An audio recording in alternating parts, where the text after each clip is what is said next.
La formación del estado de Chiapas, 1786-1825. Pues, bueno, yo tengo mi propia teoría al respecto, porque sí creo que hay un momento de ruptura, digamos, o un momento de cambio en la época colonial, que es un suceso que creo que se le ha dado poca importancia y que, bueno, que ahora estoy yo un poco analizando, aunque todavía no lo tengo muy claro, que fue precisamente las dificultades que surgieron durante los tiempos del intendente Juan Nepomuceno Batres. ¿Es Juan? Sí, Juan Nepomuceno Batres, porque él era un guatemalteco. Y precisamente todo el proceso el conflicto que se da de Batres con varias de las autoridades de Ciudad Real, hoy San Cristóbal de las Casas, yo creo que no se ha analizado suficientemente no solo cómo se da el conflicto en Ciudad Real, sino la respuesta a este conflicto que se da desde Guatemala. Acuérdate, este conflicto de Batres se da en 1815, pero se alarga hasta varios años. Bueno, de hecho, en 1819 regresa, ¿no? Regresa, o sea, no regresa hasta el 19. Y precisamente ese regreso coincide, Mario, un poco con estas instrucciones que da el ayuntamiento, un poco en la fecha de 1821, cuando cambia ese cariz de las solicitudes que hacen ante las Cortes.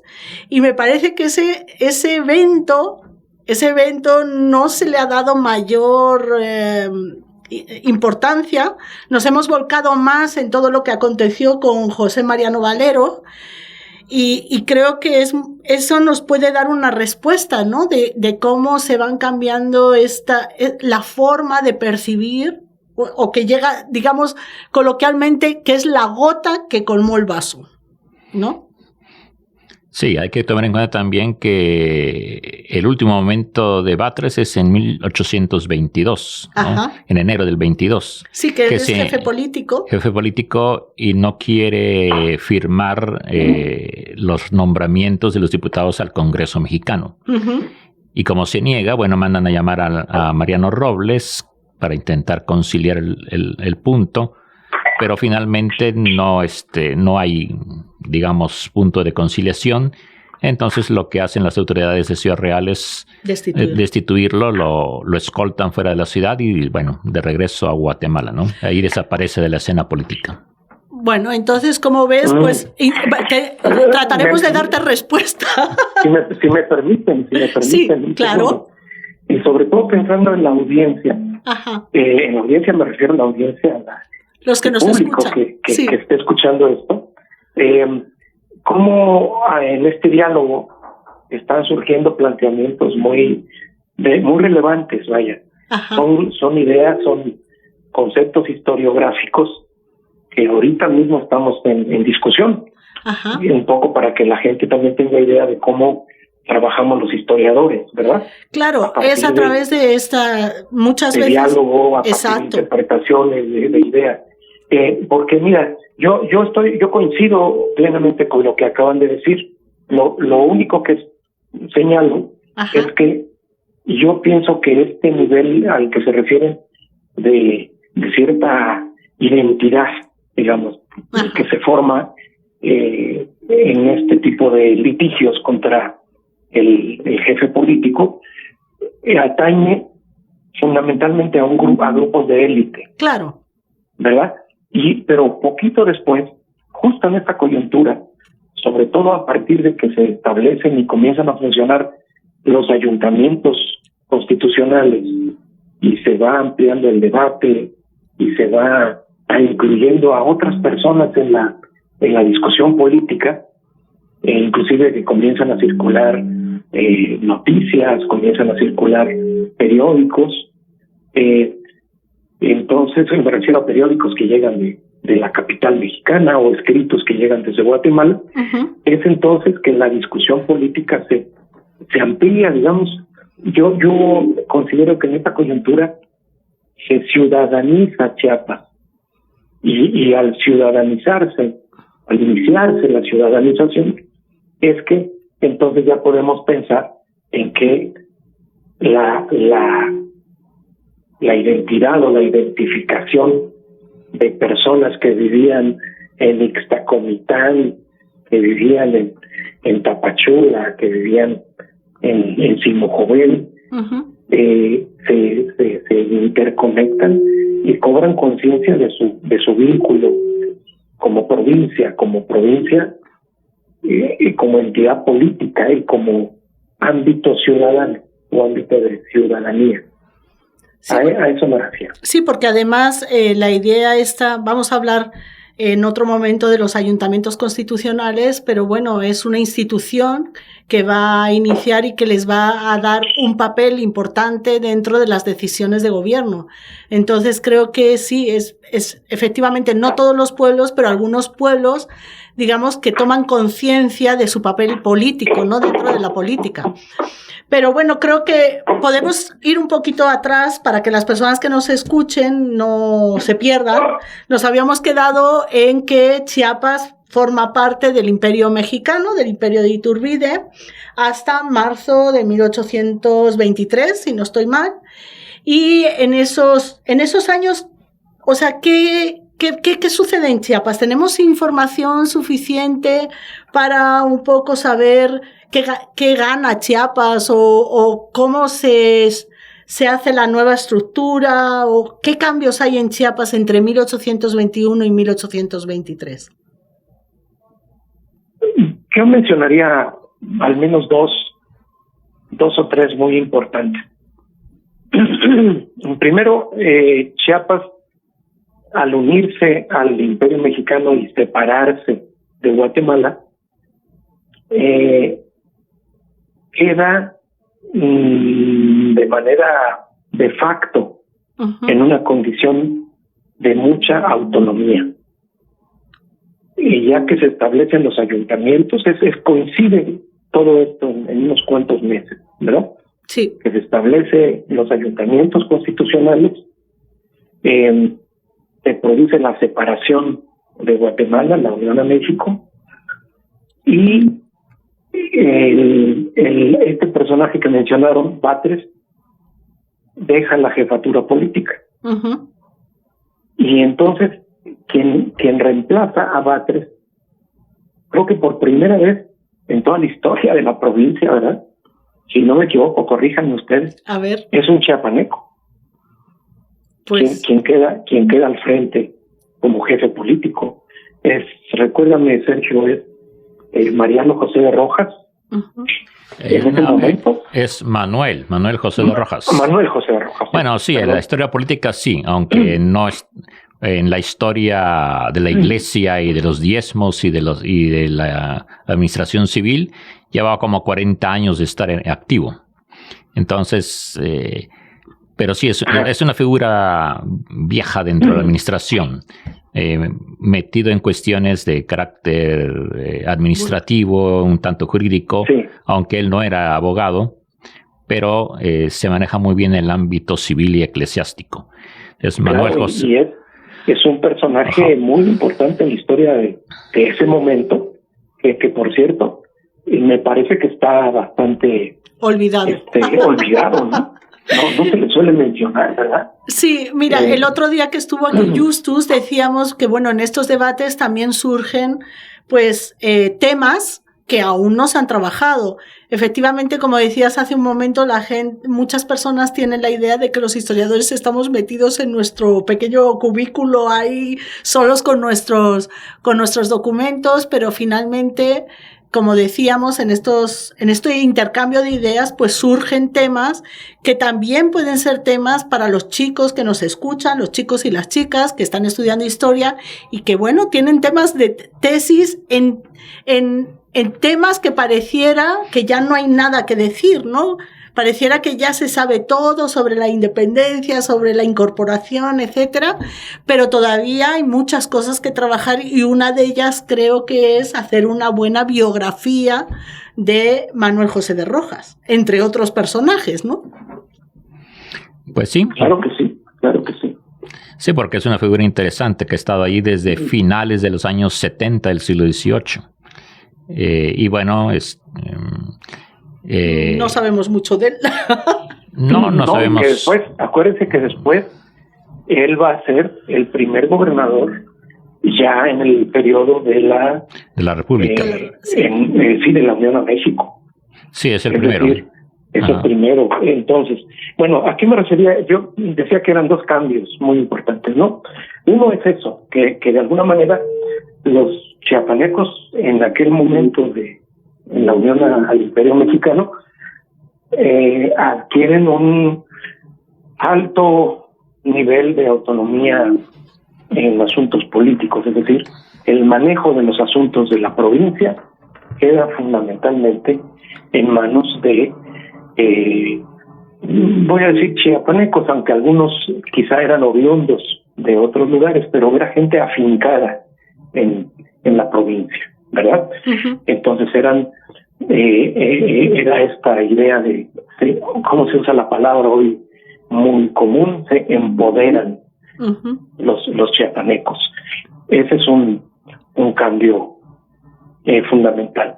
Y la otra, el otro cambio lo vienen a hacer precisamente los ayuntamientos. Los ayuntamientos comienzan a funcionar de una manera, voy a decirlo así, no sé si es exactamente correcta la palabra, como muy libre. Los ayuntamientos se vuelven también entidades que funcionan con gran autonomía. Uh-huh. A diferencia del periodo previo, del periodo todavía del dominio español, estos cuerpos municipales funcionan con una gran capacidad de autogestión para los asuntos que les corresponden. Y poco a poco comienzan a generar una dinámica, también voy a usar la palabra, que no sé, creo que da a entender la idea, se empoderan también los ayuntamientos con relación a las autoridades superiores de la provincia. Entonces yo creo que esto es algo que sucede en estos años y que es muy importante. Ustedes sabrán mejor del tema de la iglesia y yo no sé si suceda también algo parecido en el ámbito eclesiástico. Sí. Otra cosa es que en estos años aunque aquí falta información o no la conozco, las finanzas de la provincia, anteriormente Chiapas remitía la recaudación de impuestos, la parte que correspondía enviar tanto a la corona, bueno, a las cajas reales. Uh-huh. Y a partir de la separación de Guatemala, ese dinero deja de mandarse. Entonces, hay también una autonomía fiscal, podríamos decir, en ese sentido. Uh-huh. No sé si Sergio sepa con respecto a la iglesia, la pregunta que nos hace Mario. La verdad yo no sé si la iglesia realmente podríamos decir que puede alcanzar una autonomía mayor. Desde luego ya sabemos que a lo largo de la colonia la iglesia secular pues no tuvo, hasta los últimos años, digamos, hasta los finales de la colonia, no tuvo un papel tan importante, aunque sí lo adquirió, ¿no? A partir de Francisco de Polanco. Fue adquiriendo cada vez mayor presencia en la provincia de Chiapas, digamos, en la intendencia, pero no sé si al final de la colonia, o sea, en estos primeros años de unión al Imperio Mexicano, la iglesia tuvo un despegue, digamos, o una autonomía mayor. No sabemos mucho al respecto, me parece. Bueno, hay un dato ahí importante, ¿no? Que es que fallece el obispo. ¿Quién era? ¿Era San Martín?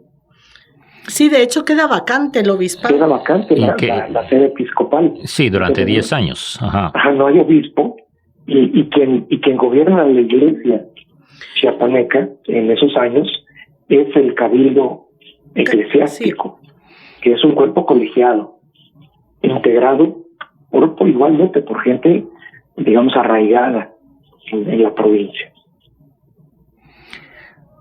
Sí, está también ahí con el Cabildo Eclesiástico está, me parece, si no me equivoco en el nombre, Pablo García, ¿no? El sacerdote que está ahí. O no sé si Pablo García era el papá. Se me va el nombre. No, ahí sí me pillan porque no se... en este momento se me va, pero era García. Y bueno, pues sí son 10 años en los cuales no hay obispo. No hay obispo. Bueno, es también hay una crisis ahí también entre las colonias americanas y la Santa Sede, ¿no? Uh-huh. Porque incluso el Papa pide a las recién independizadas colonias americanas que regresen al redil de España, ¿no? Sí. Y bueno, pues finalmente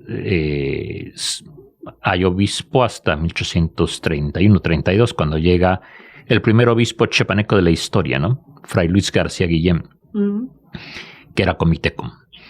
Y bueno, pero hay que tomar en cuenta también que todavía no hay relaciones diplomáticas entre la Santa Sede y el gobierno mexicano, ¿no? Estas vienen, creo que un poco después.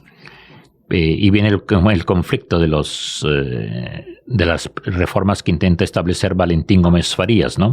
Que interviene en los bienes de la Iglesia, y es precisamente el choque que hay entre Fray Luis García Guillén como obispo y Joaquín Miguel Gutiérrez en calidad de gobernador del estado, ¿no? Y que le vale el destierro a Fray Luis García Guillén, que se va.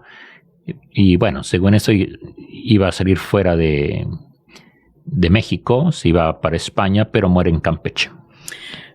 Pues aquí tenemos otro tema, ¿no? Yo digo que en este caso sería importante conocer un poco el papel de estos miembros del ayuntamiento, del Cabildo Catedralicio, porque bueno, veríamos el papel que desempeñaron muchos de los religiosos, ¿no? En este proceso de independencia y posteriormente de incorporación, y creo que nos daría algunas pautas para comprender este proceso. Pero bueno, pues ahora sí que finaliza el periodo de Iturbide, cae Iturbide, y Chiapas vuelve a quedar libre, digamos, ¿no? Vuelve a quedar independiente de alguna manera.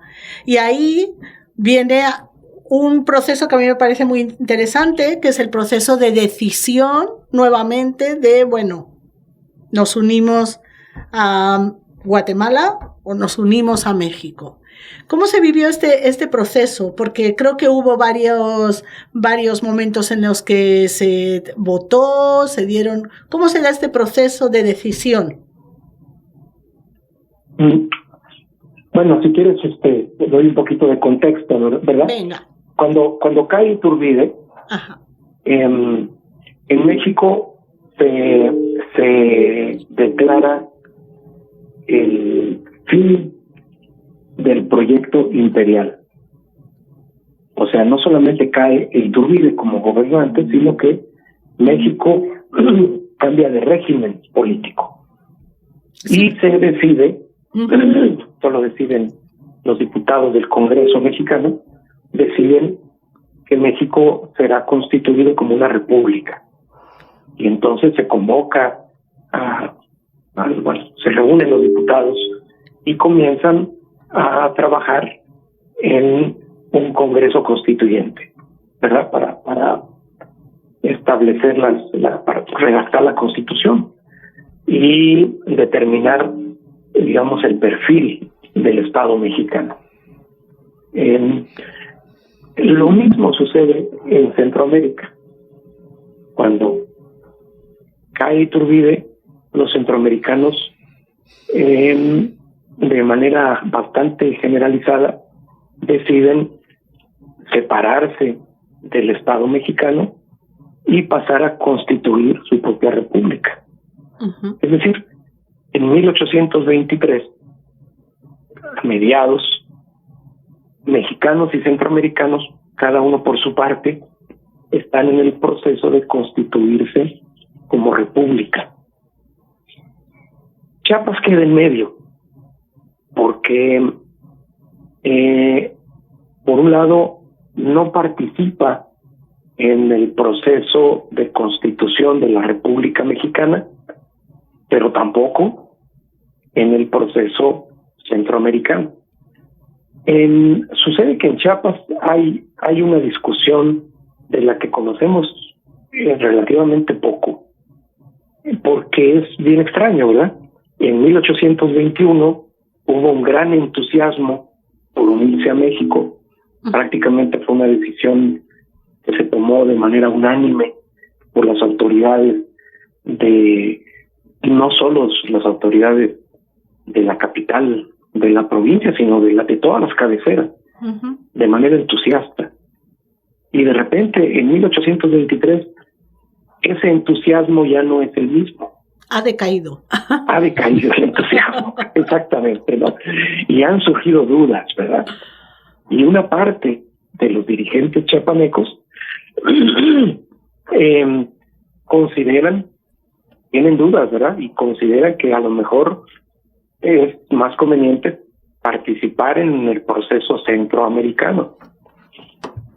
Hay otros que tienen dudas porque eran muy partidarios de Iturbide y entonces no saben qué sucede en México, no saben qué está pasando. Y en ese, ya como estoy hablando aquí del mes de junio, mayo-junio de 1823, que se produce esta duda, las autoridades de la provincia tienen que resolver el asunto. Y aquí entra un elemento que es bien importante en toda esta coyuntura y que es muy peculiar, muy característico de Chiapas, que es que para resolver esta duda, los líderes políticos de la provincia convocan a una reunión donde van a participar los representantes de cada uno de los 12 partidos o distritos en que está dividida la provincia. La formación del estado de Chiapas, 1786-1825.